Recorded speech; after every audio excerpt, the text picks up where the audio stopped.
여러분, 가장 가까운 사이에서 가장 큰 상처가 생기는 경우가 있습니다. 그것은 바로 형제 사이입니다. 피를 나누었기에 믿어야 할 관계인데 현실에서는 형제 때문에 삶이 무너지는 사례가 너무도 많습니다. 재산 문제, 돈 문제, 작은 오해 하나로 시작된 갈등이 부모의 묘 앞에서조차 이어지고 평생 얼굴을 보지 못하는 형제가 되어버리기도 합니다. 영상 시작하기에 앞서 구독과 좋아요는 큰 힘이 됩니다. 많은 부모들은 이렇게 말합니다. 형제끼리는 서로 의지하며 살아야지. 가장 어려울 때 도와주는 건 형제뿐이다. 물론 듣기엔 맞는 말 같지만 현실은 전혀 다릅니다. 형제에게 베풀면 고마움이 아니라 오히려 당연함으로 변하고 그 당연함은 부모가 남겨준 유산과 추억마저 무너뜨리는 독이 되어 돌아옵니다. 한 사례를 떠올려 보겠습니다. 은퇴한 한 아버지는 장남의 부탁을 거절하지 못했습니다. 사업을 한다며 돈을 빌려달라는 말에 평생 모은 퇴직금 절반을 내주었습니다. 처음에는 꼭 갚겠다는 약속이 있었지만 시간이 흐를수록 아들은 변명만 늘어놓았습니다. 다른 형제들은 오히려 아버지를 원망했습니다. 왜 큰형만 도와주냐, 공평하지 않다는 불만이 가족 안에 뿌리내렸습니다. 결국 평생 화목하던 가족은 재산과 돈 문제로 갈라졌습니다. 아버지는 그제야 깨달았습니다. 내가 도와주지 않았다면 적어도 자식들이 원망하며 싸우진 않았을 텐데. 여러분, 똑똑한 사람은 형제들에게 무조건적인 베품을 하지 않습니다. 첫째, 인간관계의 지혜 때문입니다. 형제라고 해서 모두가 고마워할 것이라는 기대는 착각입니다. 도움을 주면 줄수록 형제는 그것을 당연하게 여기고 오히려 더 많은 것을 요구하기 시작합니다. 처음엔 작은 부탁이었지만 점점 더 큰 요구로 이어지고 마침내는 부모가 세운 삶의 터전까지 무너뜨리게 됩니다. 둘째, 사람의 본성을 아는 이유입니다.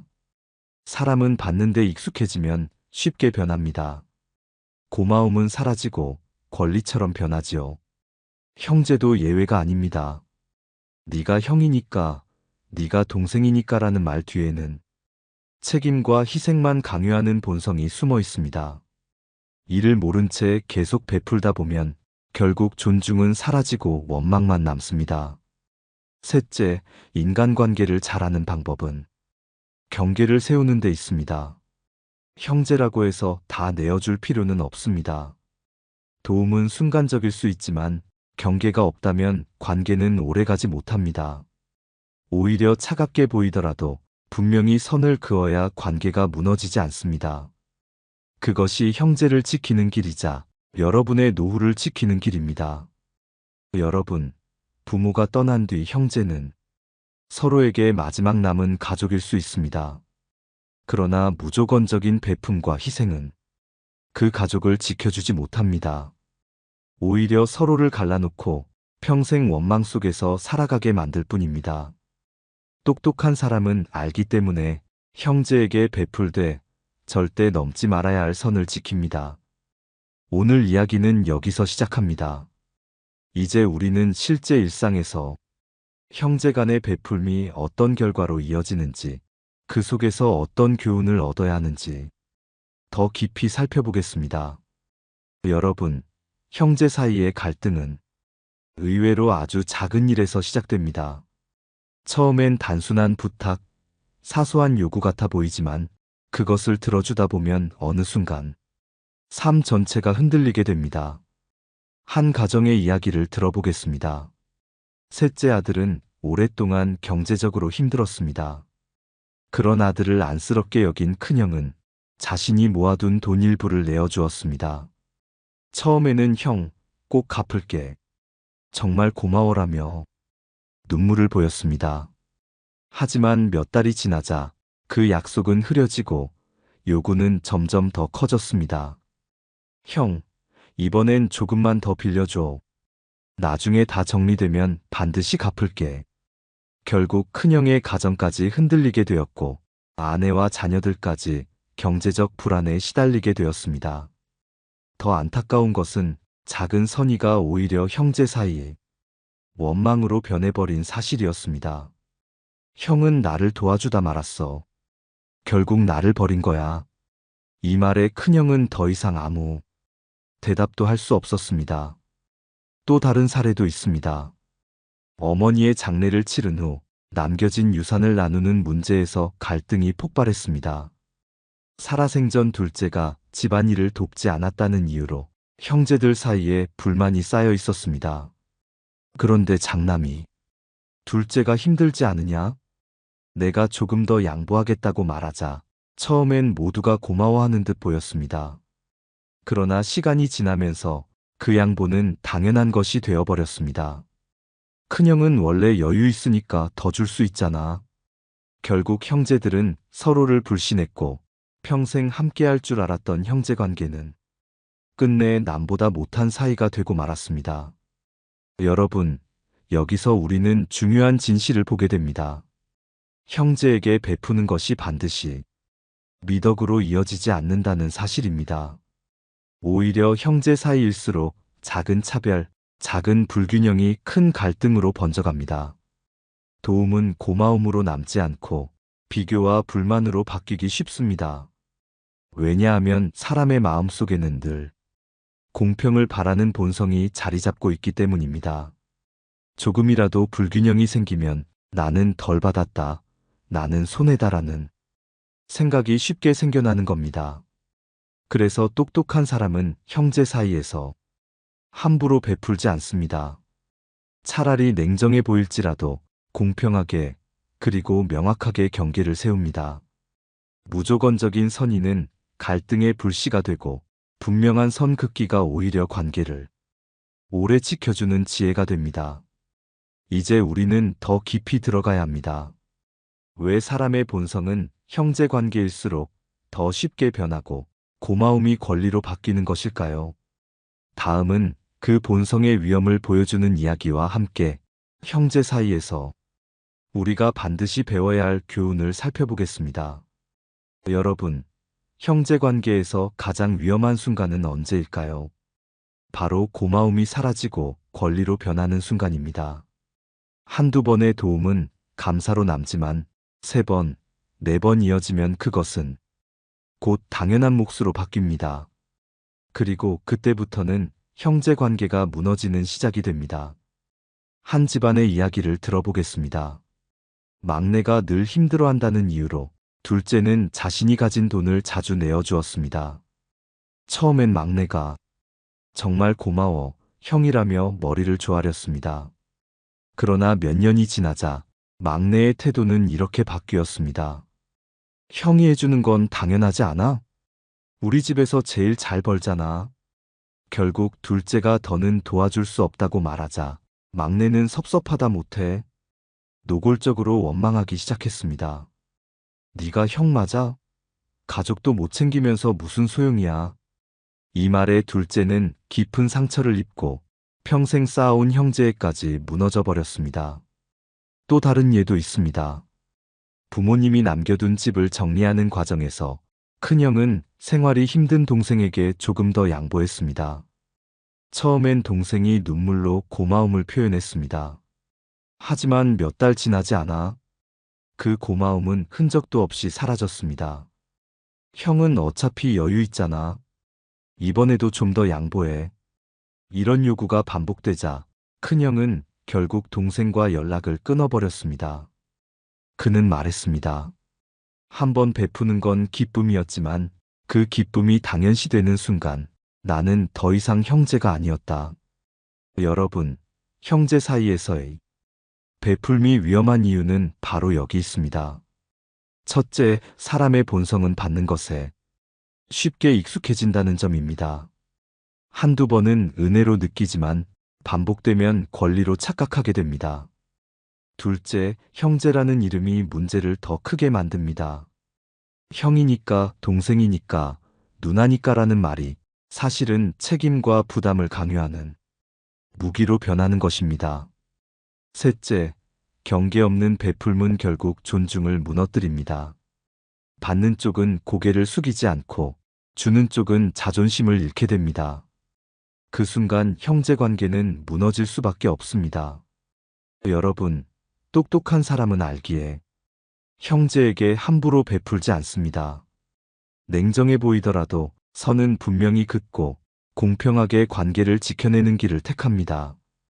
그래야 형제라는 인연이 오래가고 서로 존중을 잃지 않습니다. 이제 우리는 질문해야 합니다. 왜 철학자들과 성현들은 형제 간의 베풀물 경계하라고 했을까요? 역사와 불교의 지혜 속에서 그 경고의 이유를 찾아보겠습니다. 여러분, 형제에게 무조건적으로 베푸는 것이 왜 위험한지 철학자들과 성현들의 가르침 속에서도 분명히 드러납니다. 그들은 공통적으로 사람의 본성은 가까울수록 더 쉽게 흐트러진다는 사실을 강조했습니다. 공자의 말부터 살펴봅시다. 공자는 제자들에게 이렇게 가르쳤습니다. 형제와도 의를 잃지 말아야 한다. 정만으로 관계를 지탱하면 반드시 무너진다. 여러분, 여기서 말하는 이란 바로 원칙과 경계입니다. 피를 나눈 형제라 하더라도 분명한 경계와 원칙이 없다면 그 관계는 정 때문에 무너지고 결국 원망으로 끝나게 된다는 뜻입니다. 불교의 가르침에서도 형제 관계에 베풀에 대한 깊은 통찰이 있습니다.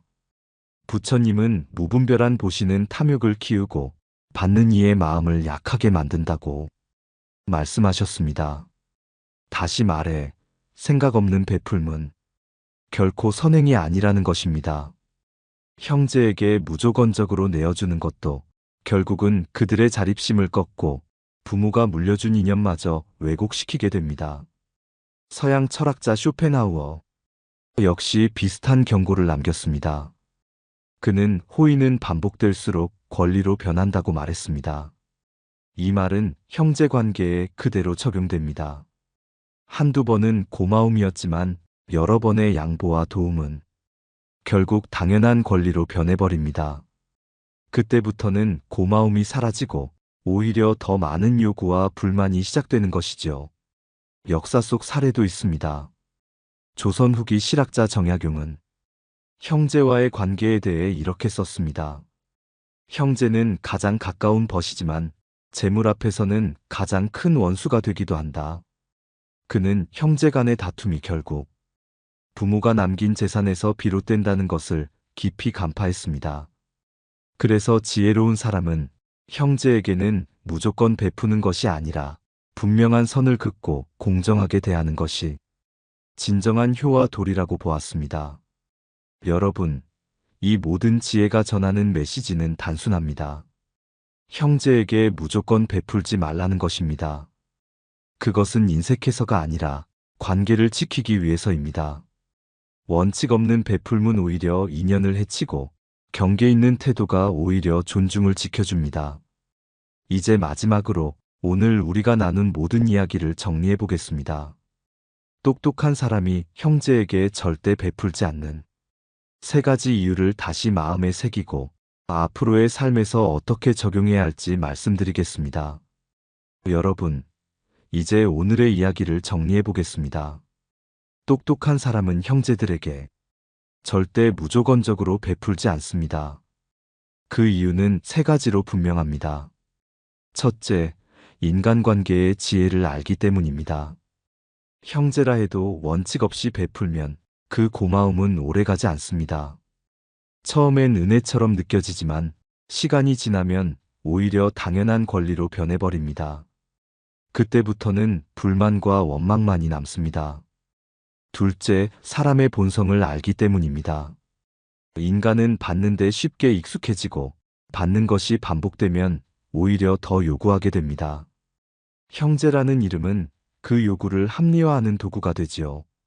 형이니까, 동생이니까라는 말 뒤에는 감사보다는 책임과 희생을 강요하는 본성이 숨어 있습니다. 셋째, 관계를 지키는 가장 쉬운 방법이 경계 세우기라는 것을 알기 때문입니다. 차갑게 보이더라도 선을 분명히 긋는 것이 오히려 형제 관계를 지켜줍니다. 무조건적인 베풀문 관계를 해치지만 공정함과 절제는 존중을 남깁니다. 그것이야말로 오래가는 인연을 만드는 지혜입니다. 여러분, 부모가 떠난 뒤 남는 것은 결국 형제뿐이라고들 말합니다. 그러나 그 말 뒤에 숨어 있는 함정을 잊지 마십시오. 형제에게 무조건적으로 내어주는 것은 미덕이 아니라 관계를 무너뜨리는 독이 될 수 있습니다.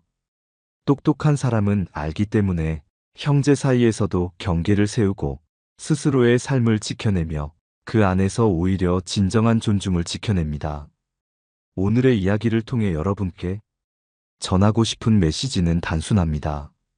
형제라고 해도 원칙 없는 베풀문 하지 마십시오. 인생은 결국 내가 어떻게 나를 지키느냐에 달려 있습니다. 자신을 지켜낼 때에야 비로소 형제와의 관계도 건강하게 유지될 수 있습니다.